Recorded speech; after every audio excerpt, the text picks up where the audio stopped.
Now that I've shown you several modern fire starting tools and all different types of tinder to get a fire started, let's talk a little bit about primitive fire starting.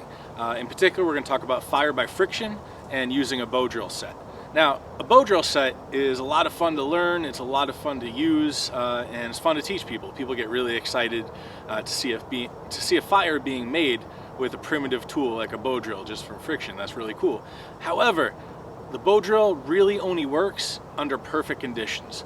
All your pieces, the board, the spindle, the tinder, have to be bone dry. They have to be totally perfectly dry. Any moisture in the system at all, and it probably won't work. It's a very, very fickle way to get a fire started. So I always recommend teach people the more foolproof ways to get fire started first. Teach people how to use a lighter properly, teach people how to use matches properly, teach people how to use a fire steel properly. Also teach them about good tinder, teach them about a proper way to build a fire and sustain a fire, and then you can teach them about a bow drill, because in a real survival situation, I wouldn't want to have to rely on a bow drill if I don't have to. So teach people the important stuff first, and then we can teach them some of the more fun visual stuff that they can do as well. So let's get right into it. First, let's talk about all the different components that go into a fire bow drill set. First and foremost, of course, we have our bow. Your bow should be about 18 to 24 inches long. Some people prefer a curved bow. I prefer a curved bow. Some people prefer a bow that's a lot straighter. You'll notice that the string is not tight on the bow, right? It's very, very loose. It's important that the string is loose so that you can wrap your spindle up in the string, and once you wrap your spindle into the string, the spindle will be nice and tight. Either way, you're looking for a piece of wood that's not very flexible at all. You want a good, strong piece of wood, and something that you can put about 18 to 24 inches of string attached to both ends. Next, we have the fireboard. The fireboard is the piece of wood that goes down on the ground that you step on, and the spindle rests in these holes right here. It's important that your fireboard be made out of a soft, non-resinous wood. So in our area, cedar, all types of willow, black willow, pussy willow, tulip, poplar, these are all really good choices for woods. The reason you wouldn't want to use something like pine, even though it's soft, pine has a lot of resin in it. So that pine resin is actually going to prevent friction from happening. It's kind of going to lubricate the hole and prevent the friction from happening. So pine may not be the best choice for a fire bow drill set. Now, I like my board and my spindle to be made out of the same type of wood. Both of these happen to be pussy willow.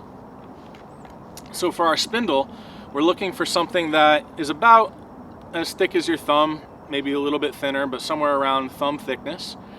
You want your spindle to be about 8 to 12 inches long, and basically you're going to shape the spindle. You're going to take off all the bark, and you're going to shape the spindle so that the top end comes down to not a sharp point, but a rounded, fairly thin point, and then the bottom end that goes down into the fireboard is going to be a little bit more rounded, a little more blunt of an end.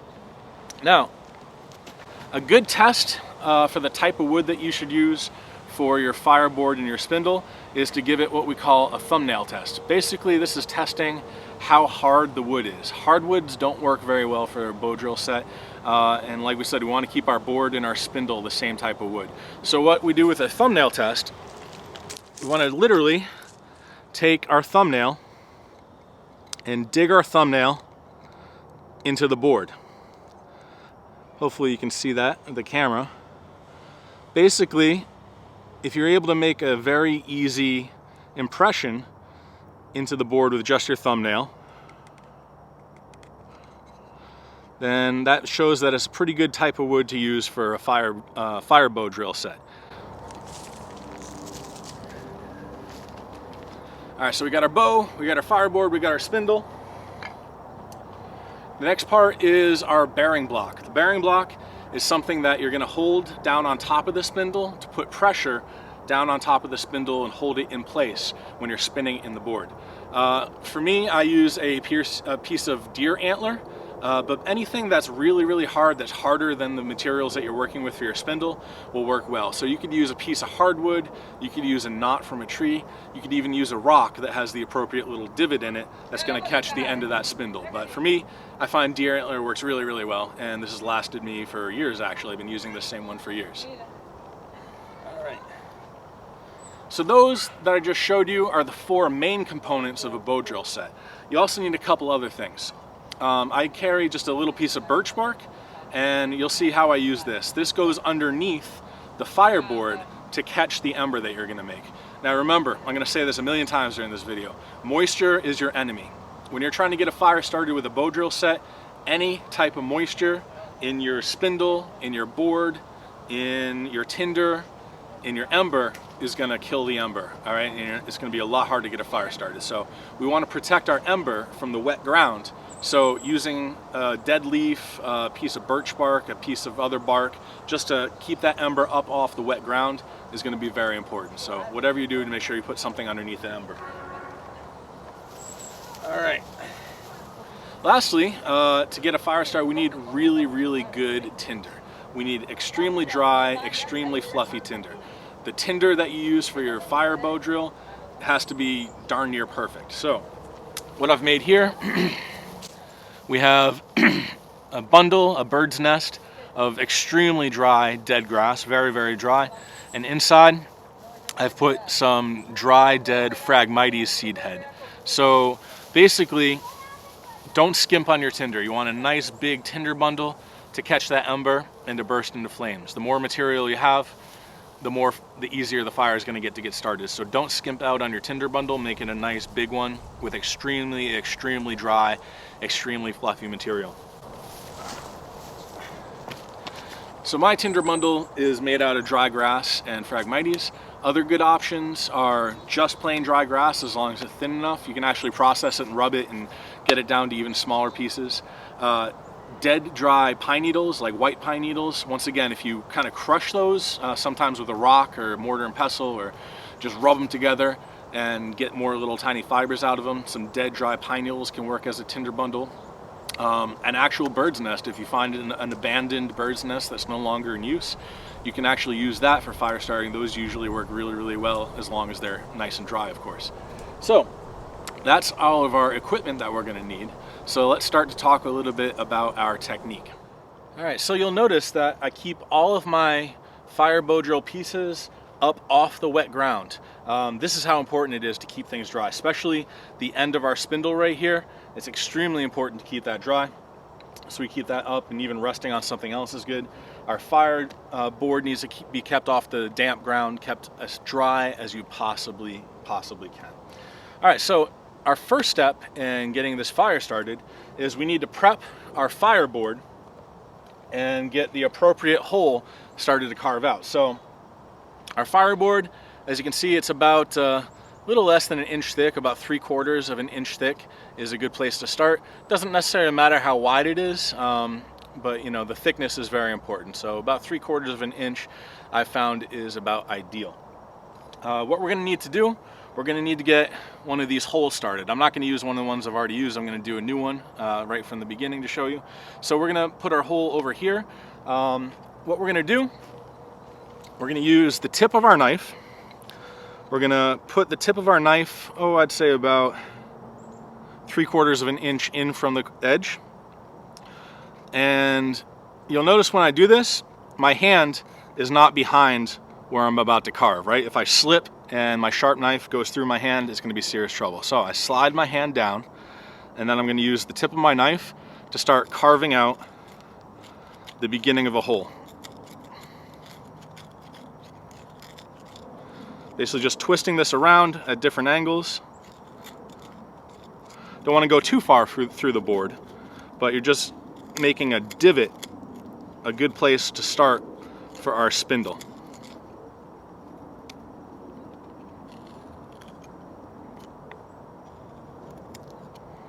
Here we go. So that's pretty good right there. Just making a divot in the top of our board, so the center is about 3/4 of an inch away from the side of the board. Now that we've done that, what we have to do, we have to start to burn this in using the bow drill and the spindle. We're gonna start to get this a little bit charred, and once we get this a little bit charred, we need to carve yet another notch to collect the ember. So let me show you how to burn this in. All right, so to get our hole burned in right here, we're gonna start to use our bow drill and basically get it charred as a beginning. So what I'm gonna do, I'm gonna set this on the ground. We don't necessarily need to put anything under it right now because we're not going to be making an ember. Right now it's just the beginning process of getting our hole slightly charged. So for me, I'm right-handed, so I'm going to put my left foot on top of the board, pretty close to the hole. Not right on top of it, but you want it fairly close. All right, now I'm going to grab my spindle, being careful to keep my spindle up off the wet ground. I'm going to hold it in my hand so it doesn't touch the wet ground. Going to grab my bow and going to grab the bearing block. Now the bearing block, doesn't matter if this gets wet, you actually want it lubricated. So the inside of that hole right there on our bearing block, we can actually use wet plant material, succulent plants. You can kind of smush them in there. You can even use spit. But basically you want to keep the hole and the top of our spindle lubricated. We want this to slide around nice and easily. It's the bottom of our spindle we have to keep nice and dry, but the top we can actually lubricate that. I have a little bit of wax on there right now, so that'll work just fine. But if you don't have wax, obviously plant material, spit, anything wet will work. All right, so we're gonna go right on the ground. All right, so we need to twist our spindle into our bow. We have the top right here. Here's the top of our spindle. I'm going to insert the top of the spindle through the center of the bow, in between the bow and the string, and I'm going to wrap that and twist it in. So if you'll notice, the spindle is actually twisted on the outside side of the string. What I mean is the spindle is not in between the bow and the string. The spindle is on the outside of the string, just like that. So when twisting that in, you want it about dead center. You don't want it too far towards the top or too far towards the bottom. You want that string basically dead center of your spindle so that you have room to work. All right, so once again, I hold the bow in my strong hand. I hold the bow in my right hand. I take the spindle with my left hand, put the top of the spindle in between the string and the bow, put it down through and twist it up and around, just like that. Now that is good. If I let go of it, it's going to go flying, right? So we always have to make sure that we hold on to the spindle and the bow and don't let go of it, or else it's going to go flying. So I'm going to grab that with my right hand, hold both the spindle and the string together so it doesn't fly apart. Now I'm going to grab my bearing block. So I'm going to take the bottom, nice dry bottom part of my spindle, and I'm going to put that down into that hole, that divot that we just made with our knife. Once that's resting in there, I'm going to take my bearing block, I'm going to put the hole of the bearing block on top.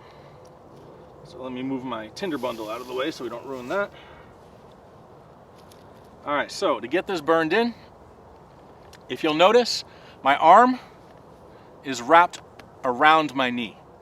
I know it's right at the top of the frame there, but basically we don't want to put our arm on the inside of our leg like that, because you're going to be kind of wobbly all over the place. It's not as sturdy.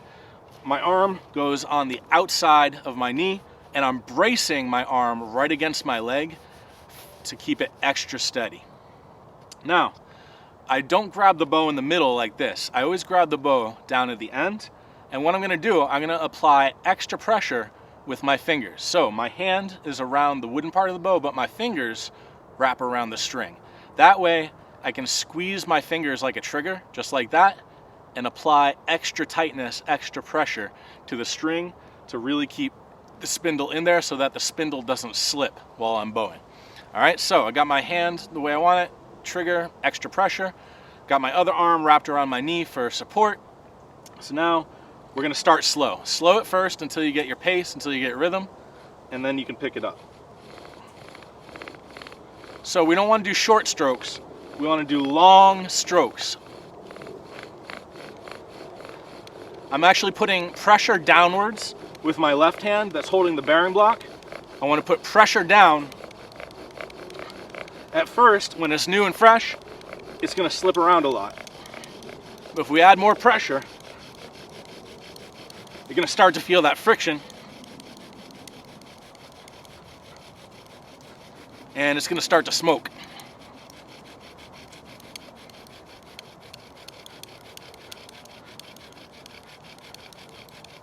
All right, so that's a good start for burning in our hole. You can see the spindle smoking a little bit there. Once again, we're going to be careful to keep this dry. So I'm going to set this down on the log over here, keeping that totally dry. So what we've done with our hole is we've now started to burn it in.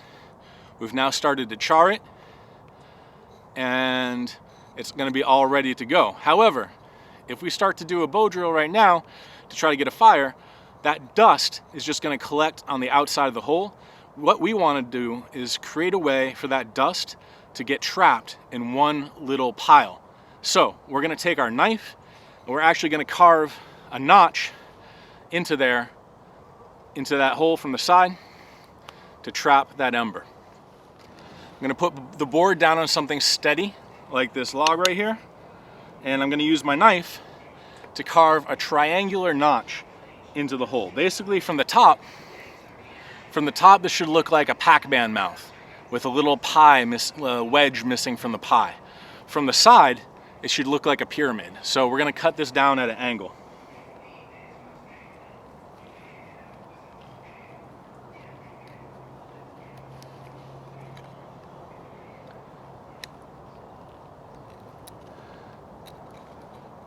So we're going to kind of do this layer by layer. Going to wedge our knife in on each side. Slowly but surely, making progress and popping out layers as we go.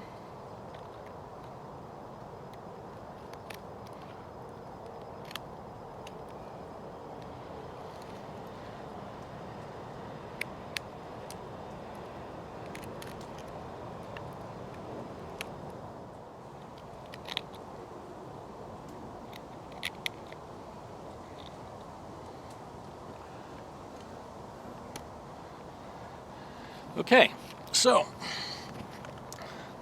what we've done, as you can see from the top, we kind of have that Pac-Man mouth going in, right? We've taken a pie-shaped wedge out from the side, and it's important that that point of the wedge doesn't go past the middle of the hole. You want it only about 1/3 of the diameter in to the hole. If you go too far, then the sides tend to break out while you're doing the bow drill. So that pie-shaped wedge should basically go about 2/3 of the way into the center of the hole.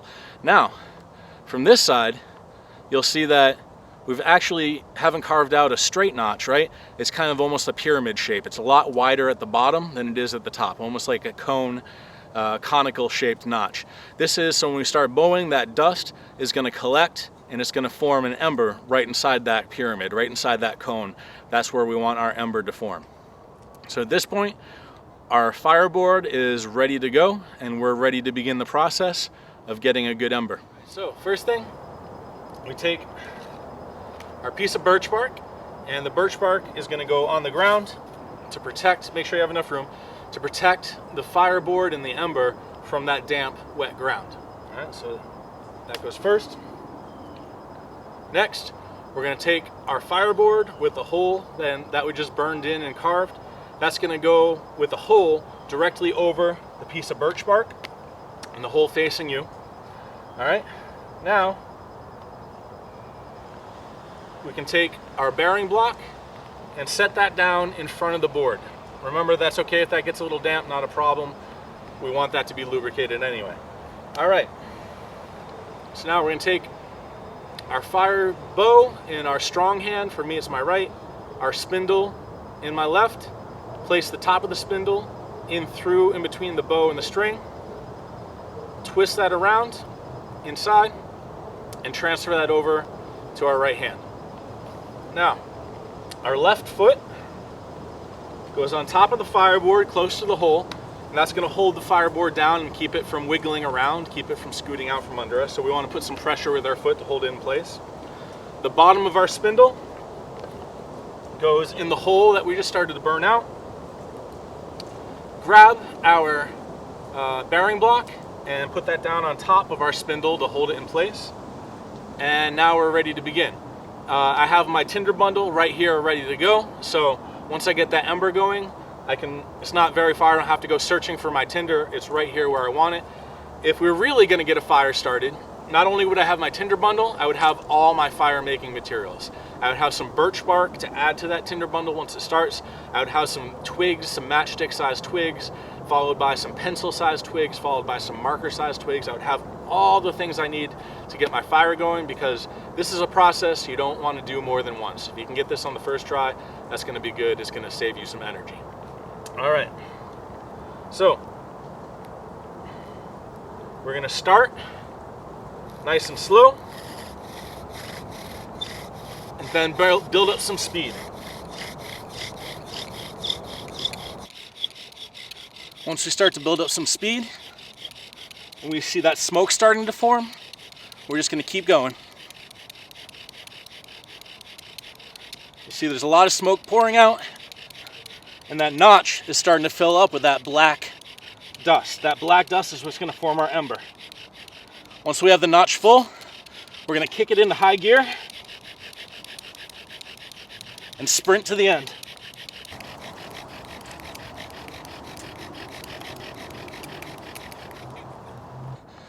So, I'm going to carefully remove the spindle, set it down someplace dry. Do we see that ember is now smoking on its own?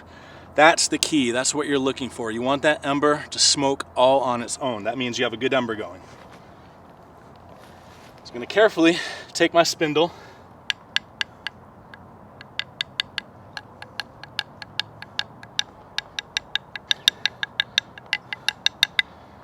tap out that ember onto our birch bark. I'm going to set my spindle, my board down on something dry again.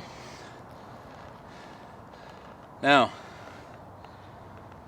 we have a good ember. This is no time to rush the process. This ember will stay in smoke for over a minute. If you see,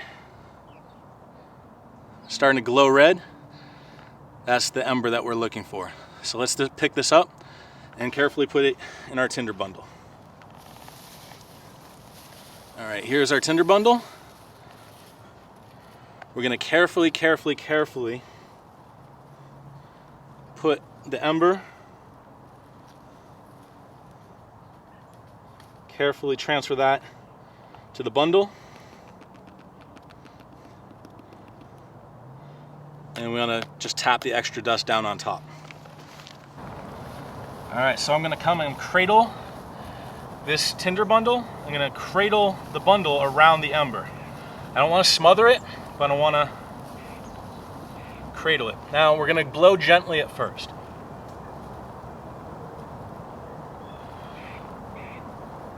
The more smoke you see coming out, the harder you can blow. So the more smoke you see, the harder you can blow.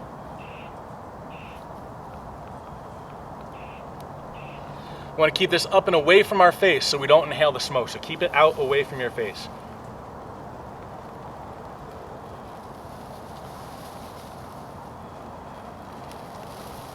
There we go. So, once we got this going, the best thing that we can now add is strips of birch bark. Remember, birch bark is our gasoline of the woods. We get these strips of birch bark to stay lit, then we can really sustain our fire.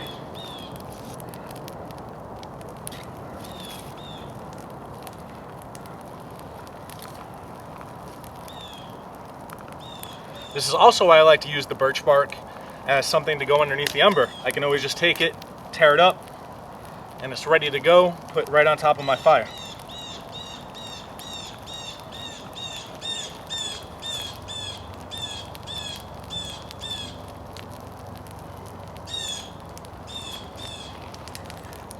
With this birch bark burning, now we have plenty of time to go and put our twigs, our really dry, extra small match-sized twigs on top, followed by dry pencil-sized twigs, followed by dry marker-sized twigs, and we'll have a serious fire going at that point.